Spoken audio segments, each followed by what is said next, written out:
श्री ओम नमः सिद्धेभ्यः। जय श्री ओम नमः सिद्धेभ्यः।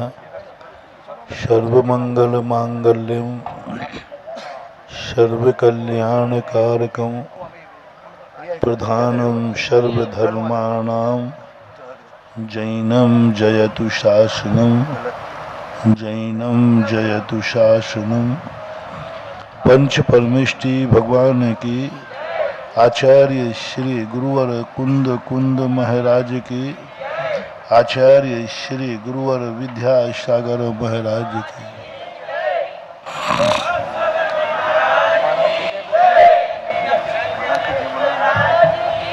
परम पूज्य निर्यापक श्री मुनिकुंग श्री सुधा सागर जी महाराज के, परम पूज्य चोलक श्री गंभीर सागर जी महाराज के, समस्त मुनि संघ की।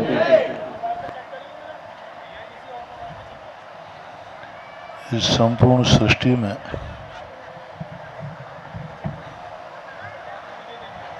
जितनी भी वस्तुएं हैं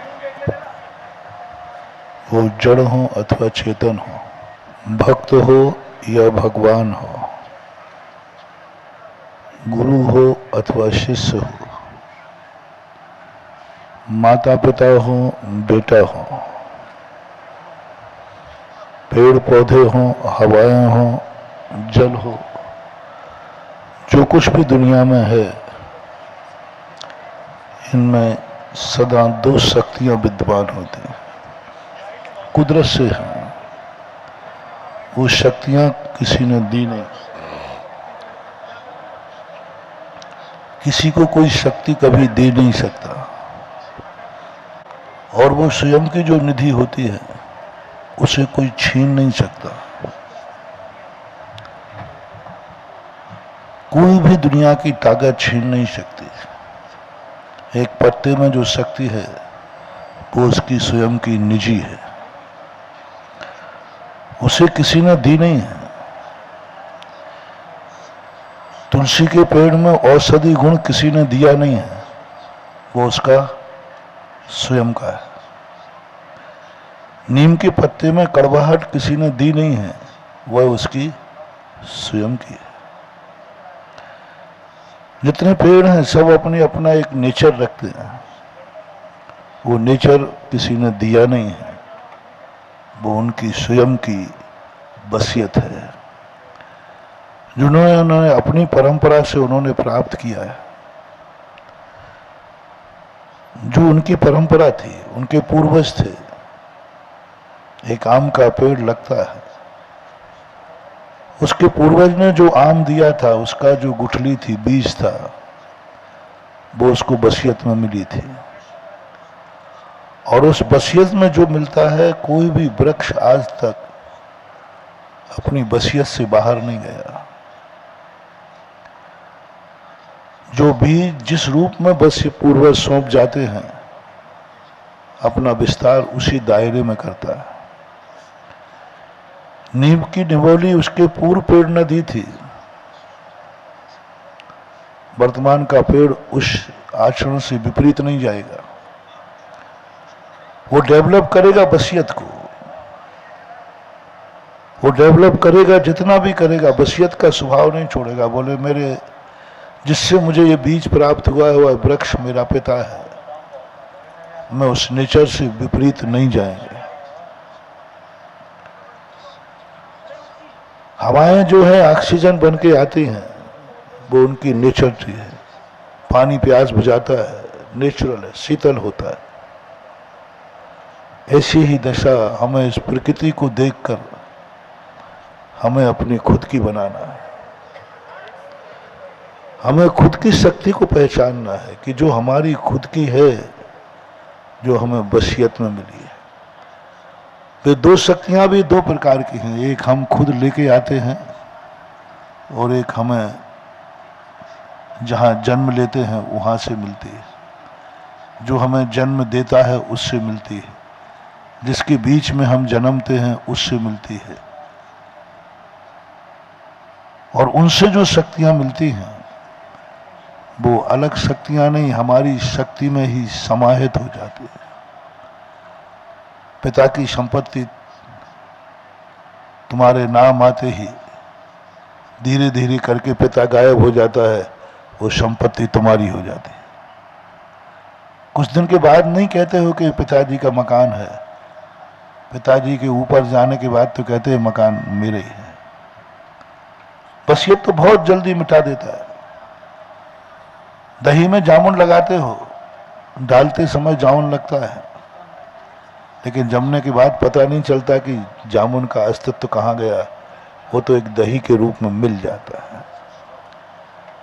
ऐसा ही अपन को जो पूर्वजों से वसीयत में जो कुछ भी मिलता है, पूर्वज गायब हो जाते हैं, वसीयत के मालिक हम बन जाते हैं।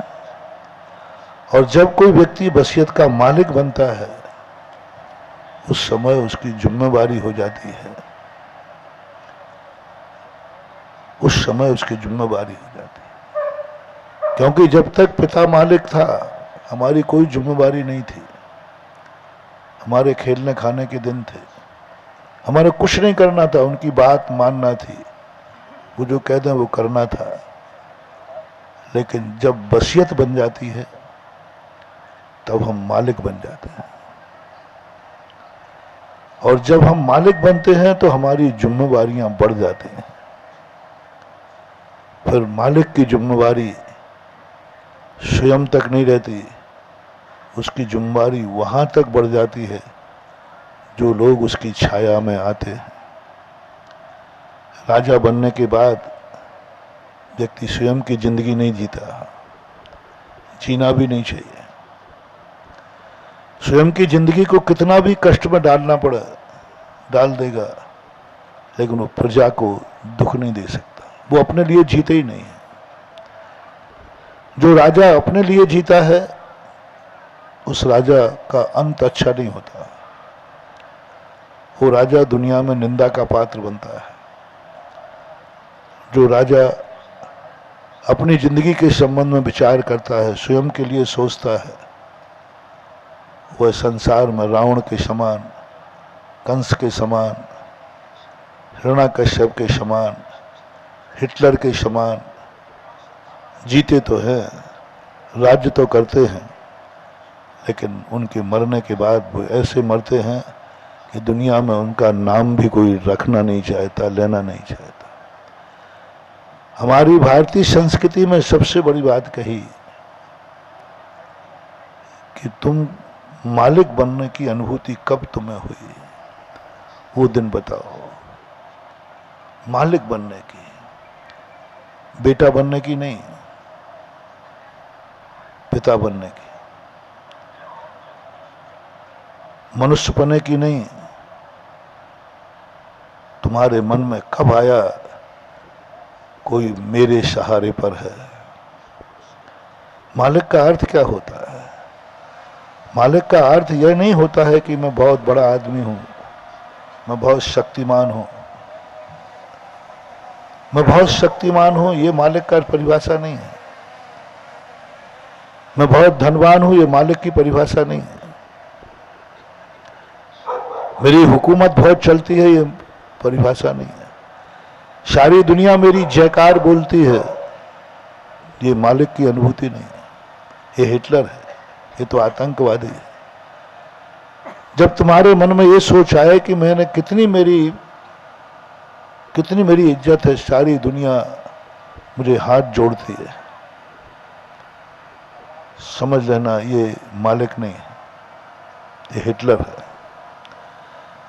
देखो, सारी दुनिया मेरी जयकार बोलती है, यदि ये हमारे मन में भाव आ जाए, समझ लेना वो राजा नहीं, न महाराजा नहीं, उसकी जिंदगी बहुत खतरे में है।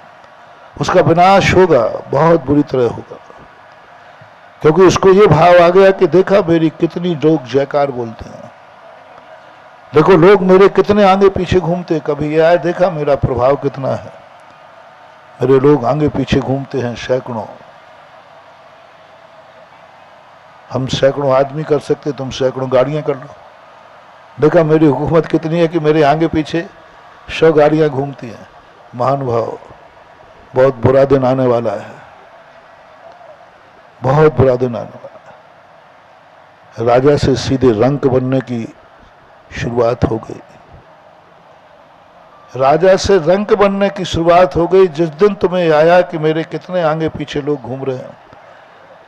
मेरी दुनिया में किसी की हिम्मत नहीं है जो मेरी बात को टाल देवे, अनुभव में आ जाए। देखा मेरा प्रभाव, मैं जो कहता हूं वह होता है। आज सूर्य पश्चिम से निकलेगा तो सूर्य को भी रास्ता बदलना पड़ता है। यदि ये परिणाम जब भी अपनी आत्मा में तुम हो या मैं हो, कोई भेद मत करना, समझ लेना हमारा डाउनफॉल चालू हो गया, हमारा गिरावट चालू होगा, हमारा पुण्य खत्म होने की स्थिति में आ रहा है, क्योंकि हमने किसी पर हुकूमत के लिए मन बना लिया। मेरे पास कितना धन है, समझ लेना कंगाल होने की शुरुआत हो गई। मेरे पास कितना धन है, मेरे पास कितना वैभव है, मेरा कितना बड़ा परिवार है, उनका मैं मालिक हूं। ये जो अनुभूति होती है यही तो रावण की अनुभूति थी। कौन क्या कर लेगा, ये भूमि गोचरी है और मैं आकाशगामी हूं, विद्याधर हूं, मेरे पास कितना वैभव है, मैं मायावी हूं।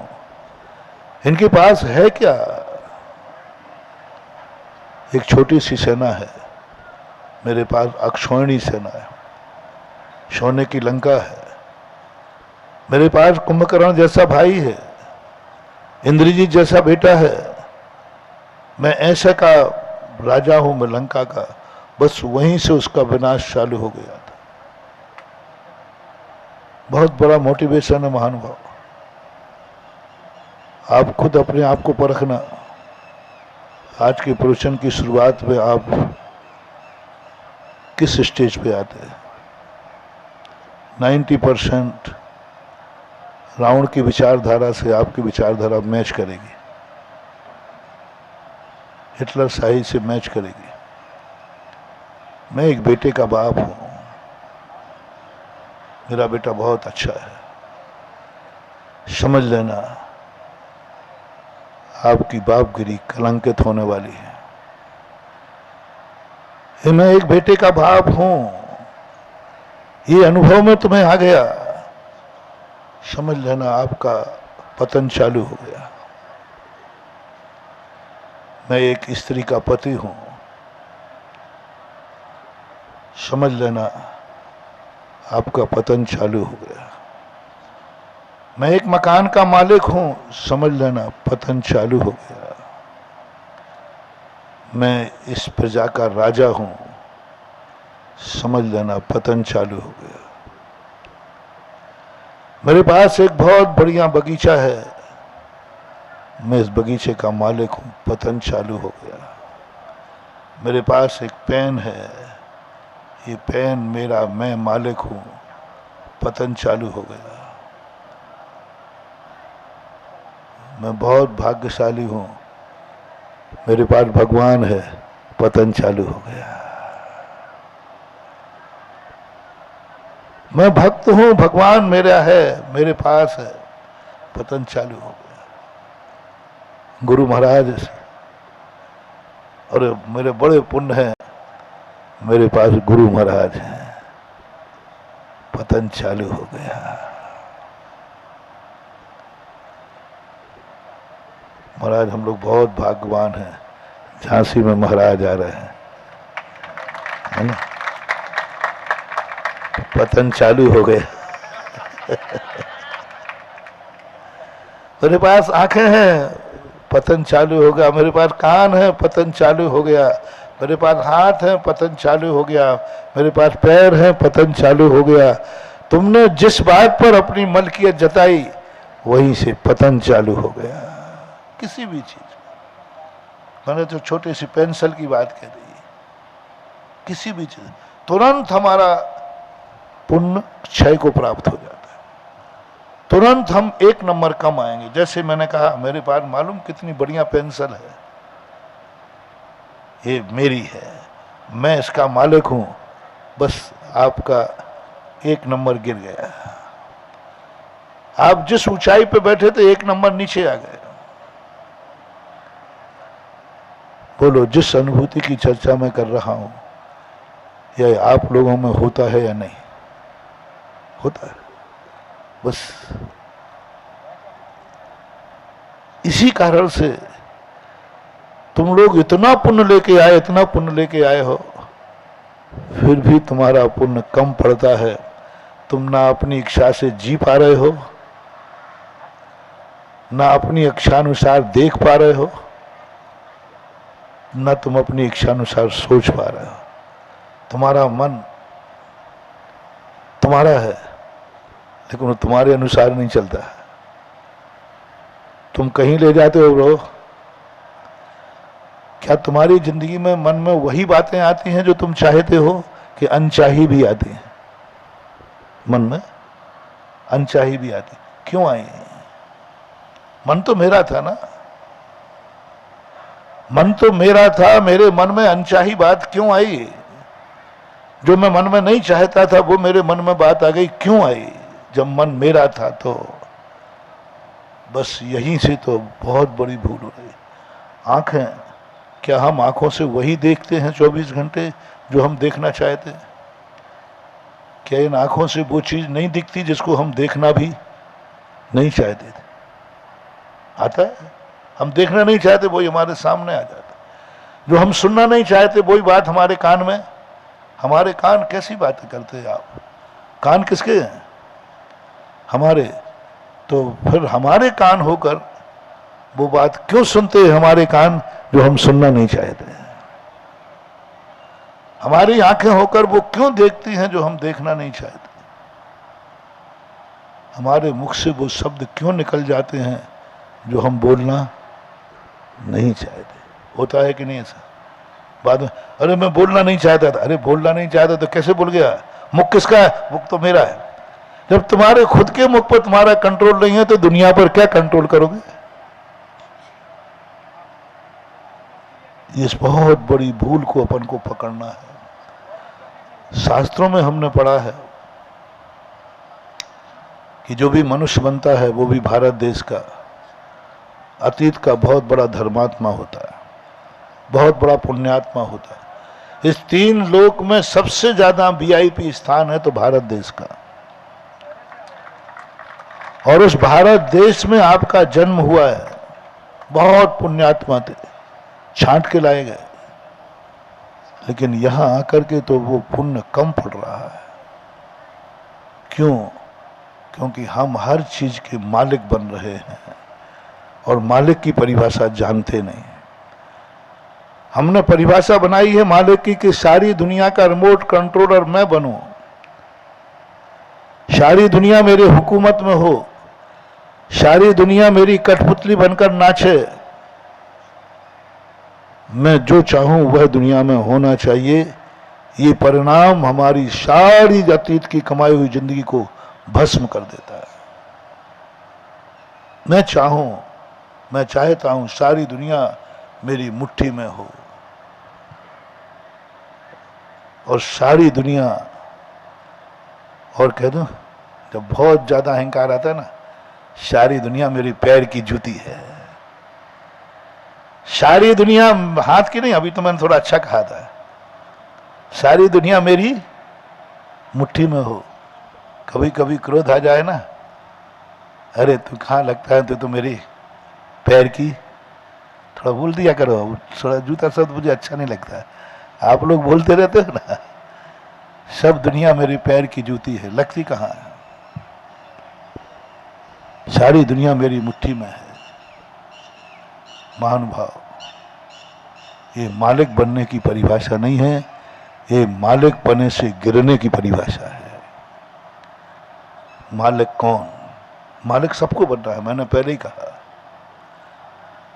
जिंदगी में जिसको मालिक बनने का भाव नहीं आया उसकी जिंदगी बेकार है। लेकिन मालिक बनने से अर्थ है क्या? अर्थ है, मालिक बनने का अर्थ है कि तुरंत सोचना है किसी की जिम्मेवारी मेरे ऊपर है। बाप बनकर देखना, पलटना। मैं एक बेटे का बाप हूं, आपका पतन चालू हो गया,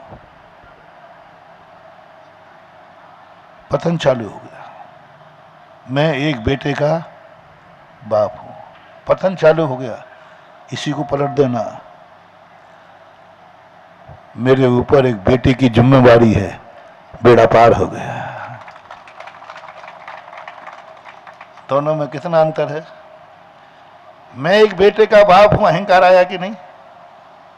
हे छोकरे, तू क्या करता है? मैं तेरा बाप हूं। अब इसी को देखना, मैं भाषा बदल रहा हूं। एक पिता कहता है, प्रभु मैं बाप बन गया हूं, मेरी गोदी में बेटा है, और परिणाम आ जाए, प्रभु तूने मुझे एक बेटे को संभालने की जिम्मेवारी दी है, आशीर्वाद दो, मैं इस जिम्मेवारी में खरा उतरूं।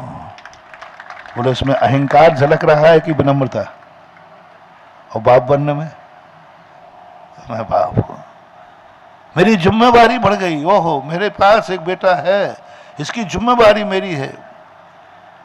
यदि इसका आंसू बहेगा तो जिम्मेवारी मैं हूं, यदि गलत रास्ते पे गया तो जिम्मेवारी मेरी है। दोष बेटे को नहीं लगेगा, तुम्हारा डाउनफॉल होगा, क्योंकि तुम्हारी जिम्मेवारी थी, तुमने क्यों नहीं संभाला, तुमने क्यों नहीं उसको सही किया, क्यों वो छत से नीचे गिर गया, क्यों उसने गलत चीज खा ली। कोई बेटे को गलती नहीं बताएगा, सब गलती किसकी बताएंगे? बेटा यदि छत से गिर जाए तो सब लोग बेटे को डांटते हैं कि माँ को, पिता को। तुम क्या कर रहे हो? एक जिम्मेवारी। जब तुम कहीं जाकर के परिवार के मुखिया बनो तो यह अहंकार मत करना, मैं परिवार का मुखिया हूं। बस इतना कहना, एक परिवार की जिम्मेवारी मेरे ऊपर है। जिम्मेवारी आते ही तुम मालिक नहीं हो, मालिक होकर के भी सेवक बन गए। जिम्मेवारी है, परिवार को मुझे संभालना है, मैं मालिक हूं, क्योंकि परिवार की जिम्मेवारी मेरे पास है। तुमने एक पेड़ लगाया, बाग लगाया, मैं एक बाग का मालिक हूं, नहीं, पलट दो।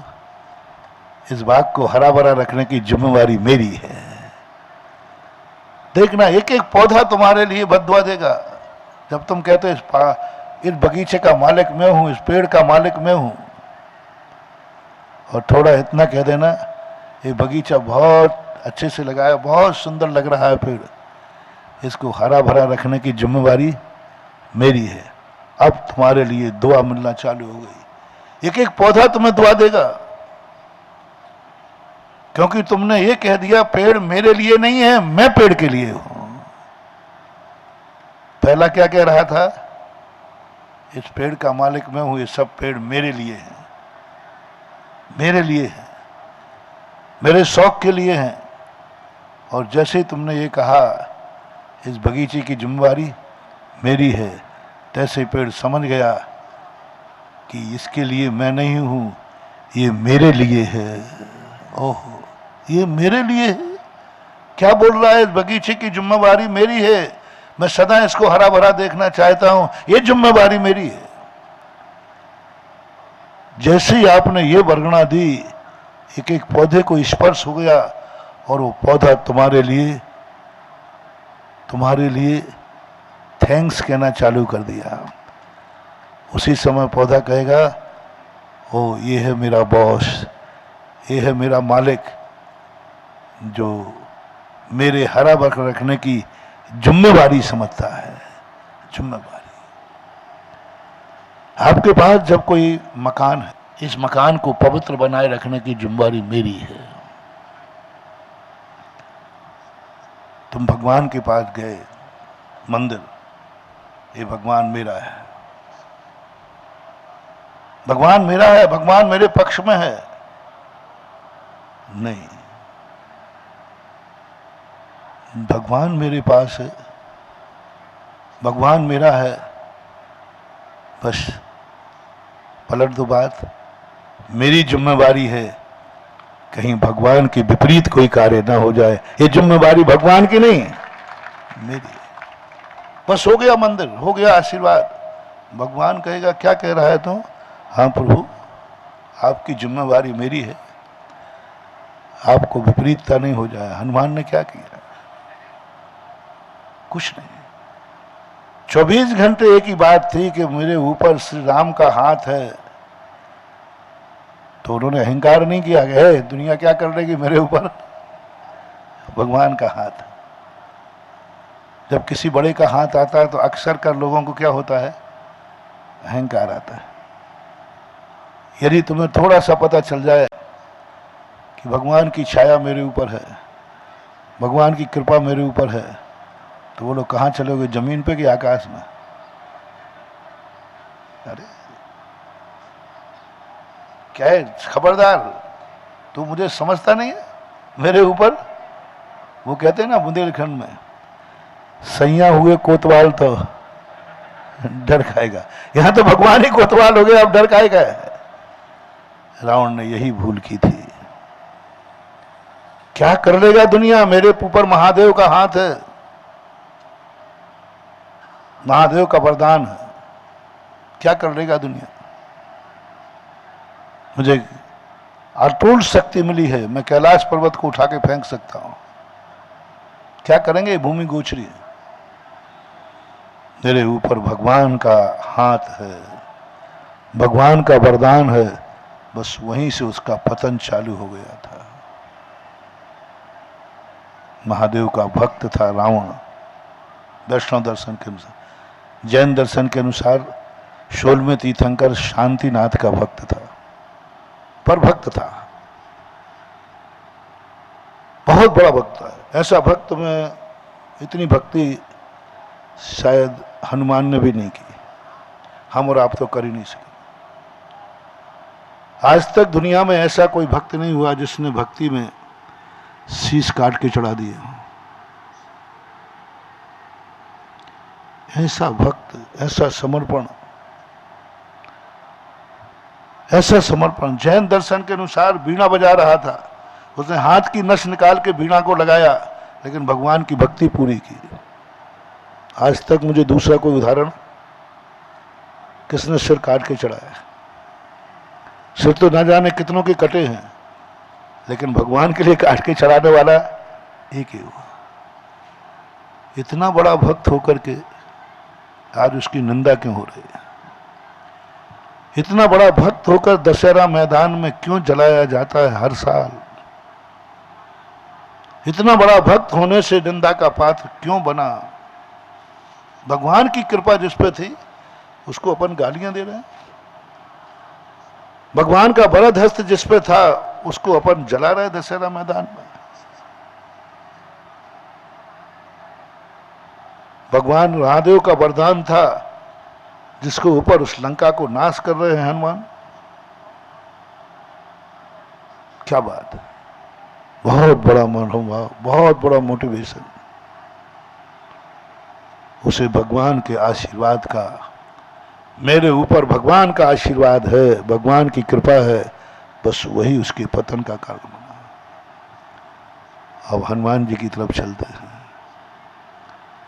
हनुमान जी ने कभी नहीं कहा कि मेरे ऊपर श्री राम का आशीर्वाद है, कभी नहीं कहा। किसी को धमकी नहीं दी है मेरे से भिड़ने का प्रयास मत करना, मेरे ऊपर भगवान का आशीर्वाद है, भगवान मेरे साथ है, नहीं कहा, कभी नहीं कहा, कभी नहीं कहा चिंता मत करना, मेरा कोई कुछ नहीं बिगाड़ देगा, मेरे ऊपर भगवान का हाथ है, मुझे कोई आंसू नहीं ला सकता, मुझे कोई दुखी नहीं कर सकता, क्योंकि मेरे ऊपर भगवान का हाथ है। गजब महानुभाव। हनुमान कहते हैं मेरे साथ भगवान है, मेरे साथ भगवान है, मेरी जिम्मेवारी है, भगवान को कष्ट नहीं होना चाहिए, क्योंकि मेरे साथ भगवान है। भगवान मेरे साथ है तो मुझे कष्ट नहीं होना चाहिए। ये हम और आपकी भाषा है। अपन यही कहेंगे भगवान आप मेरे साथ हो, फिर भी वो एक भजन गाते हो ना, भगवान मैंने तो तेरे भरोसे नैया डाल दी, अब डूब गए तो बदनाम तू होगा। क्योंकि मैंने तो सब में डंडोरा पीट दिया है कि मेरी जिंदगी की नाव का खेवटिया मेरा महाराज है। हमने तो डंडोरा पीट, तुम बहुत आगे कलाकार आदमी हो। इतने कलाकार हैं भक्त लोग, हर जगह भगवान को फंसाते हैं, भक्ति नहीं करते। भैया मैंने तो भगवान भरोसे गाड़ी छोड़ दी है, सबसे कहते हो। मैंने तो जिंदगी महाराज के भरोसे छोड़ दी भैया, मेरी नैया तो बस भगवान तू ही है बस। अब यानी नैया डूबे तो बदनाम कौन होगा? सारी दुनिया कहेगी ये तो कह के गया था कि मैंने तो गाड़ी स्टार्ट कर दी। किसके भरोसे? भगवान भरोसे। अब यदि एक्सीडेंट हो गया तो सारी दुनिया क्या कहेगी? भगवान उसने तो आपके भरोसे की थी, गलती तो आपकी है। यानी तुम भक्ति में भी भगवान को ही निपटाओगे। जब बुरा दिन आता है तो अंदर से यही आवाज निकलती है, हे भगवान तेरी क्या मर्जी है। भगवान नाराज है। अच्छे दिन आते हैं तो भगवान है भी, पूछता भी नहीं है। अच्छे दिन आते हैं तो भगवान है भी, पूछता भी नहीं है। बोलना सभी लोग बोलना, मंदिर अच्छे दिन में याद आता है कि बुरे दिन में? महाराज लोग कब याद आते हैं? जब कोई भैया महाराज जी कहाँ हैं? तीर्थ यात्रा को जा रहे हैं। बोले क्यों? आप तीर्थ यात्रा पर लोग जावे ना तो थोड़ा ट्रेन में चर्चा करो, क्यों क्या बात है? अरे भैया बहुत बड़ी परेशानी है। तो क्या सोच रहे हैं परेशानी है इसलिए चारों धाम की यात्रा कराएं। परेशानी दूर नहीं हुई तो बदनाम किसको करोगे? देखा लोग कहते थे, महाराज कहते चारों धाम में ये पुण्य है, मैं तो होके आया, कुछ नहीं हुआ, बदनाम चारों धाम हो गए। और अच्छे दिनों में जब अच्छे दिन आए वो भगवान को सौंपो, और हम बुरा दिन भगवान को सौंपते हैं। कल प्रश्न कहा था ना कोटा वालों ने कि हम जन्मदिन मनाने यहां आए हैं, हम सुख का दिन बनाने आए हैं। आप खुद बोलना, एक बच्चा बहुत अच्छे नंबर से पास हुआ और उसने कहा भाई तुम अच्छे नंबर कैसे लाए हो? बोले सब पिताजी की कृपा है, गुरुजी की कृपा है। अच्छे नंबर आने पर बोल रहा हूं, अच्छे नंबर लाने पर। पत्रकार पहुंच गए पिताजी के पास, गुरुजी के पास। बोले साहब आपने ऐसा क्या किया कि बेटा कह रहा है आप पिताजी की कृपा है, गुरुजी की कृपा है, आपने ऐसा क्या आशीर्वाद दिया, क्या गुट्टी पिलाई, क्या किया? तो कहता मेरी कृपा, मुझे तो यही पता नहीं कि वो कौन सी क्लास पढ़ रहा है, मुझे तो किताब का नाम भी याद नहीं, मैं तो अंगूठा छाप हो दस्तखत भी नहीं जानता, पिताजी ने कह दिया। सत्य क्या है? जो बच्चा बोला है वह सत्य है, जो पिताजी बोल रहे हैं वह सत्य है। सत्य तो वही है जो पिताजी बोल रहे हैं, लेकिन प्रशंसनीय क्या है? सत्य वह है जो पिता बोल रहे हैं, उसको मालूम भी नहीं है और मुझे भी मालूम नहीं। वो गुरुजी का नाम और ले लिया और मैंने कहा भैया मैं तो तुझे जानता भी नहीं हूं।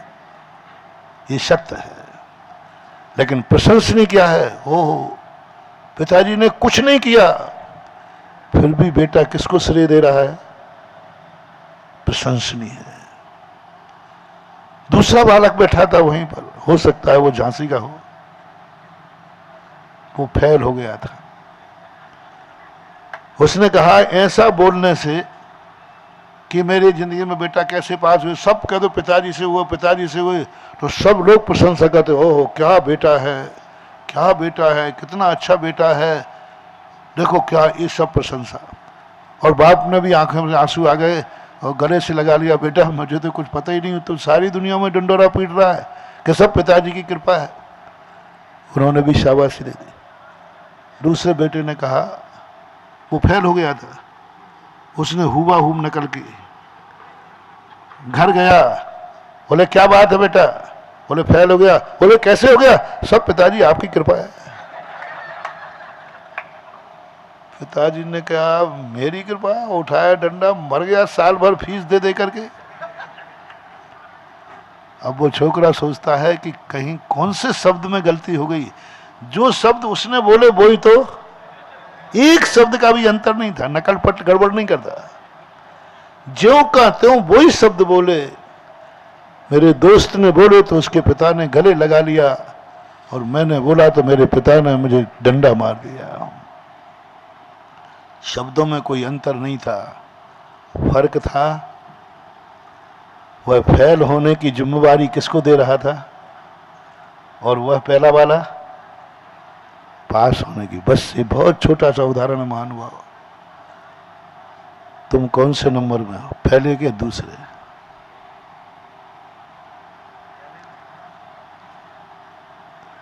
जिस दिन बुरे दिन आते हैं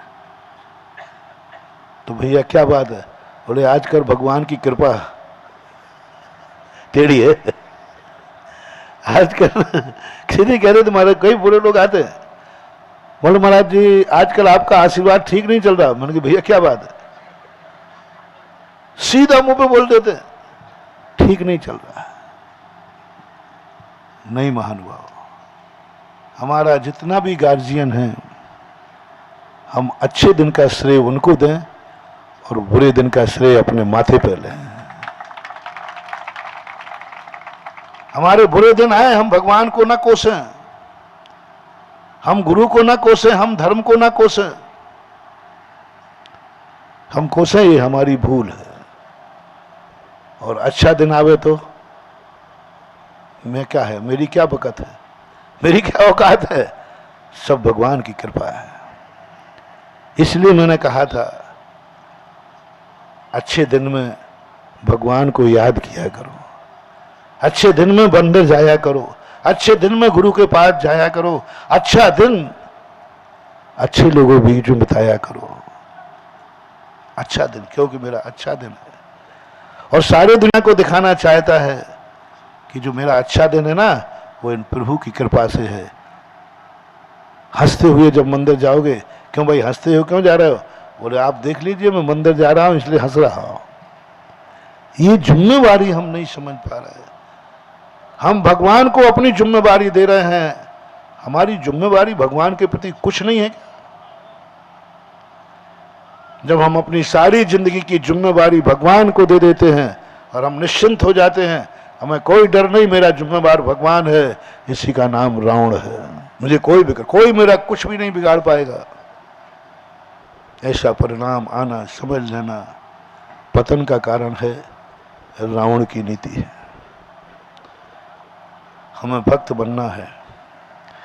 हनुमान कहते हैं मैं कुछ गलत नहीं कर सकता क्योंकि मेरे साथ भगवान है।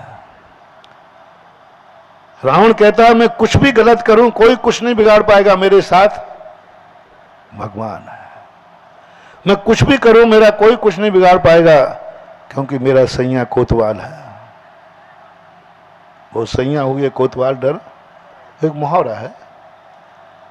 मेरा कोई कुछ नहीं बिगाड़ पाएगा, मेरा बाप कलेक्टर है, ऑफिसर है। ये रावण कहता कुछ भी करे, मैं किसी की स्त्री उठा लाऊं कोई कुछ नहीं बिगाड़ पाएगा, मेरे साथ बोलते जाओ। रावण क्या कहता है? रावण को समझाया मारीच ने कि देखो रावण भांजे मारीच मामा था कि आप गलत कर रहे हो। बोले गलत को वो सोचे जिसके साथ भगवान नहीं हो। हे मारीच तुझे मालूम नहीं मेरे साथ भगवान है और मैं कुछ भी गलती कर लूंगा, भगवान मेरा मालिक है, मेरा कुछ भी नहीं बिगड़ेगा। सीता को उठाया उन्होंने भगवान के भरोसे। यदि रावण के भगवान का वरदान नहीं होता ना, रावण को यदि ये मालूम नहीं होता अहंकार कि मेरे साथ भगवान है, रावण ये गलती कभी नहीं करता। रावण ने जितनी भी गलती की है भगवान के नाम से की, जितनी भी गलती की है उसको एक ही अहंकार था कि जब संसार का रिमोट कंट्रोल मेरे पास है और मैं उनका भक्त हूं, वे मेरे भगवान हैं, मेरा कौन क्या बिगाड़ लेगा क्योंकि भगवान मेरे पास। ऐसा आप लोगों को होता है कि नहीं? कभी कभी मान लो आपका कोई एसपी कलेक्टर हो, तो जब झगड़ा होता है तू मेरे से पंगा मोल ले रहा है, मालूम नहीं मेरा फलाना व्यक्ति एसपी है, मेरा फलाना विधायक है, हमारा मंत्री है, XYZ। बस यही नीति रावण की थी, पतन का सबसे बड़ा कारण। भगवान की इतनी भक्ति के बाद पतन हो गया, शीश काट के जिन्होंने चढ़ाया उसका पतन हो गया, हाथ की नस निकाल के भगवान की भक्ति की उसका पतन हो गया, मात्र एक कारण से। और हमारे हनुमान जी के बस एक ही बात थी, हनुमान जी को मेरे से गलती नहीं हो जाए, क्योंकि मेरे साथ भगवान है, मैं कहीं चूक नहीं जाऊं, मेरे से गलती नहीं हो जाए, मेरे रहते हुए भगवान दुखी न रह जाए, मेरे रहते भगवान को परेशानी नहीं हो जाए, मेरे रहते ही बस एक ही मेरी जिम्मेवारी है भगवान की, भगवान मेरे पास है, इसलिए भगवान की सारी जिम्मेवारी मेरे ऊपर है। भगवान मेरे पास है, मेरी सारी जिम्मेवारी भगवान के पास है। दोनों को समझना है। मेरे साथ भगवान है तो अब मेरी जिम्मेवारी किसकी हो गई? भगवान की। इसका नाम क्या रखा अपन ने? रावण। मेरी जिम्मेवारी भगवान की है क्योंकि मेरे साथ भगवान है। भगवान को लगा लेना, माता पिता को लगा लेना, गुरु को लगा लेना, किसी को भी लगा लेना। और हनुमान जी कहते हैं भगवान मेरे साथ है, अतः मेरी जिम्मेवारी है कि भगवान को कुछ न हो जाए। बैठाल दिया भगवान को, बैठो भगवान, आपका संकट दूर करने मैं जाऊंगा। मैं जाऊंगा, पहली बार मुझे हथकड़ी लगेगी, मुझे रावण बंदी बनाएगा, पुल मैं बनाऊंगा, 100 योजन का पुल मैं बनाऊंगा। किसके लिए? राम जी का पुल भक्त बना रहा है और अपन ऐसे हैं कि भगवान आप हमारे लिए पुल बना दो ना, आप तो मेरे भगवान हैं। हम भगवान से अपना कांटा रास्ते दूर कराते हैं और हनुमान भगवान का रास्ता साफ करता है। फर्क इतना ही है। पूरी जिंदगी भर अपने भगवान के संकट दूर करे, भगवान के लिए जिया है, भगवान के लिए सोया है, भगवान के लिए सब कुछ। हनुमान ने क्या किया बोलो? कल हमने संस्मरण सुनाया था ना, प्रातः काल के प्रवचन में, कल की बात है। अपने लिए कुछ मांगा ही नहीं, कुछ किया ही नहीं, पूरी जिंदगी भर कष्ट उठाए तो सब भगवान के लिए उठाए। एक शर्त पर, भगवान मेरे साथ है, अब मेरी जिम्मेवारी क्या है? मेरी जिम्मेवारी क्या है? और हम सोचते हैं कि भगवान की जिम्मेवारी क्या है मेरे प्रति? मेरे प्रति भगवान की जिम्मेवारी क्या है? जब ये भाव आ जाए, अपने आप को रावण समझ लेना, और जिस दिन ये भाव आ जाए भगवान मेरे पास है, मेरी जिम्मेवारी क्या है, समझ लेना उसी का नाम बजरंगबली हनुमान। माता पिता की जिम्मेवारी क्या है? हर बेटा गाता है, माता पिता की जिम्मेवारी क्या है? इसी का नाम रावण है, इसी का नाम दुर्योधन है।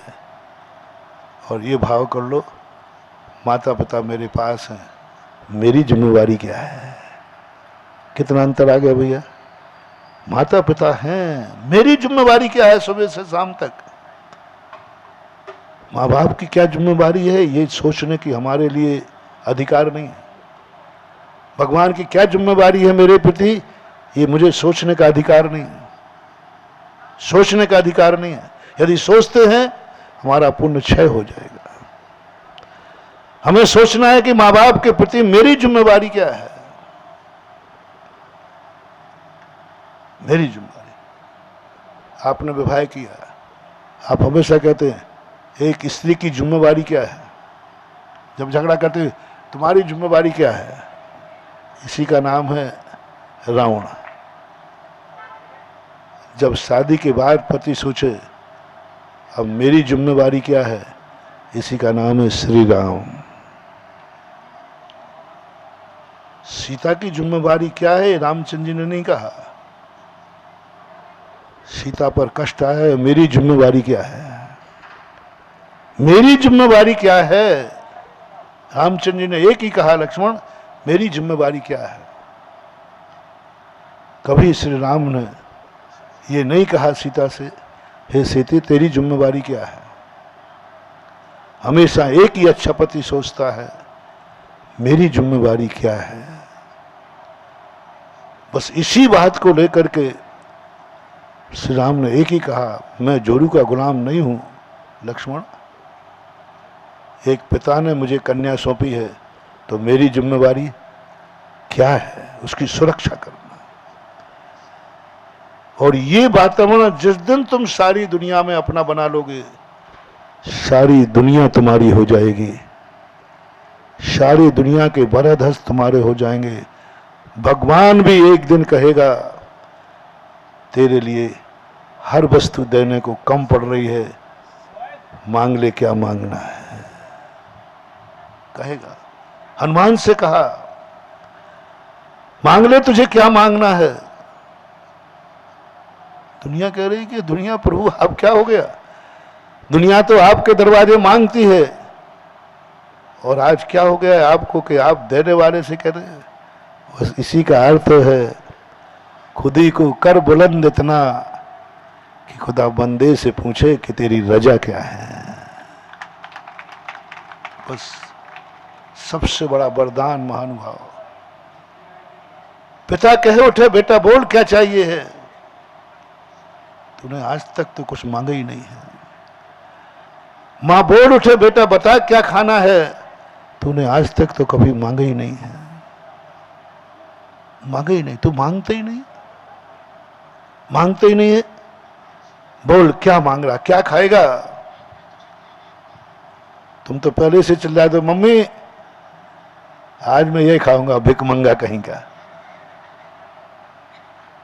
पहले से चिल्ला दिया मैं ये खाऊंगा। नहीं, ऐसा नेचर बनाओ, घर में भी मौन होकर खाओ।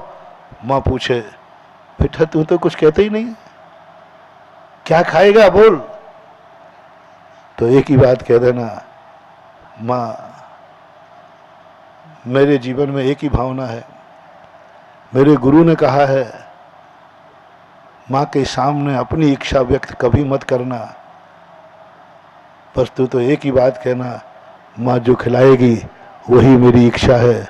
बस हो गया वरदान मां का। जाओ तुम 100 भवों तक कभी अनाथ नहीं होगे, 100 भवों तक तुम कभी अनाथ नहीं होगे, क्योंकि तुमने मां को एक ही शब्द कहा है, मां मेरी कोई इच्छा नहीं है, जो तेरी इच्छा है खिलाने की वही मेरी औषधि है, वही मेरा अमृत है। इसलिए मैं मां के हाथ की भीख की रोटी नहीं खाना चाहता हूं, मैं मां के हाथ की भेंट की रोटी खाना चाहता हूं। सौंप देना मां, यही पिताजी को कह देना, पिताजी तेरी क्या इच्छा है, बस वही मेरी इच्छा है। मैंने प्रारंभ में कहा था ना, जो वसीयत में मिले उसी को डेवलप करना है। पिताजी जो तेरी इच्छा है मुझे उसी को आगे बढ़ाना है, मुझे राजा नहीं बनना। पिताजी आपकी मां की इच्छा क्या है। बोले तुम वनवास जाओ, उसी को डेवलप करूंगा। बेटा तेरी इच्छा क्या। बोले मेरी कोई इच्छा नहीं है, माता पिता की जो इच्छा है वही मेरी इच्छा है। चले गए वनवास, चले गए वनवास, कोई इच्छा नहीं है। ऐसे ही कभी मंदिर में कहा करो, भगवान के सामने भगवान पूछे कि भगवान तेरी इच्छा क्या है। बोले भगवान जो तेरी इच्छा है उसको पूरा करना ही मेरी इच्छा है, जो तेरी इच्छा है उसको पूरा करना मेरी इच्छा है। हनुमान का एक ही लक्ष्य था, मैं अपनी इच्छा कभी भगवान से पूरा नहीं कराऊंगा और भगवान की हर इच्छा पूरी करने के लिए जिंदगी दांव पर लगा दूंगा। क्या इच्छा है प्रभु तुम्हारी, उसको पूरी करना मेरी इच्छा है, मेरी इच्छा है। ये परिणाम, ये अनुस्थिति हमारे जीवन में यदि आ जाए तो हम जितना पुण्य लेकर के पूर्व भाव में आए थे, इससे कई गुना पुण्य लेकर के यहां से जाएंगे। हम उससे कई गुना पुण्य लेके जाएंगे। आज हम यहां भूमि गोचरी बने हैं, कल हम विद्याधर बनेंगे, देव बनेंगे, विदेश क्षेत्र में जाकर जन्म लेंगे। मात्र एक करना है, तुम्हें मालिकपन की अनुभूति कब हुई? बहुत छोटा सा मोटिवेशन दे रहा हूं। तुम्हें कभी दास बनने की अनुभूति हुई? मैं इस पक्ष में नहीं हूं। मैं तो चाहता हूं कि जिंदगी में कोई मरे तो मालिक बन के मरे, दास होके नहीं। अमीर होके मरे, गरीब होके नहीं, मालिक बनने के। और उस मालिक बनना है, मालिक तो सबको बनना है, सबको मालिक बनना है। कोई घर का मालिक बनता है, कोई बाजार का मालिक बनता है, कोई विधायक बन करके अपने विधायक सीट का मालिक बनता है। दो दो बैठे ना यहाँ पर, एक विधायक बैठा, एक सांसद बैठा, कोई सांसद बनता है। बनो, मेरा आशीर्वाद है। मैं भी तो मालिक बन के बैठा हूं। बोलो, तुम्हारा मालिक हूं कि तुम्हारा दास हूं? बोलो ना थोड़ा धैर्य से। मेरा भी कोई मालिक है। मालिक बनो। मेरा मालिक है, वो मेरा मालिक है, मैं भी किसी का मालिक हूं, तुम भी किसी के मालिक हो। अपन सब एक बात अनुभूति करो, हम सब मालिक हैं, चाहे भली एक झोपड़ी के मालिक हो लेकिन मालिक हो,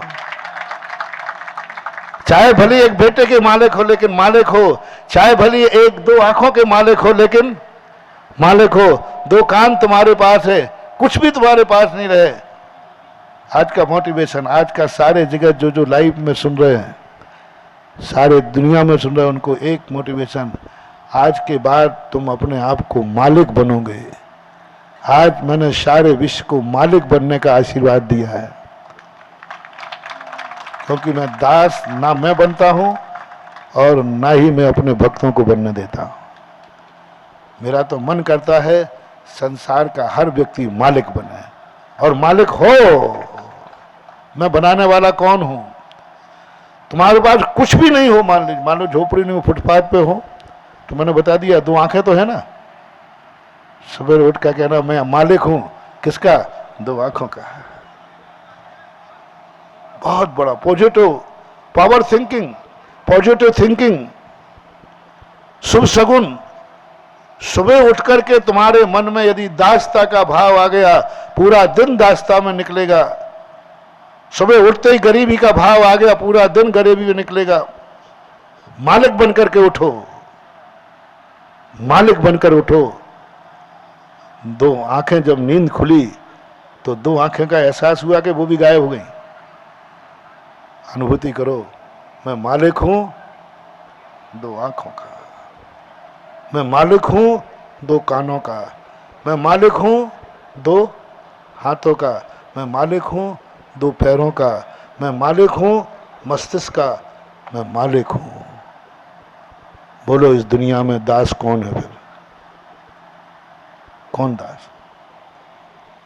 इस सभा में बताओ, जितने लोग बैठे हैं, इनमें कौन किसी ना किसी का मालिक है? जो मैंने बताया, वो खड़े थे ना, अभी आंखें चली गई थी इनकी, क्या नाम वो, जिनेंद्र नाम, क्या नाम? भली आंखें चली गई लेकिन दो कान कान का तो मालिक है। और वो मालिक है, बस मालिक बना दिया। ध्यान रखना, बहुत ऊंचा उठा दिया है। सावधान, गिरोगे तो हड्डी पसली नहीं बचेगी।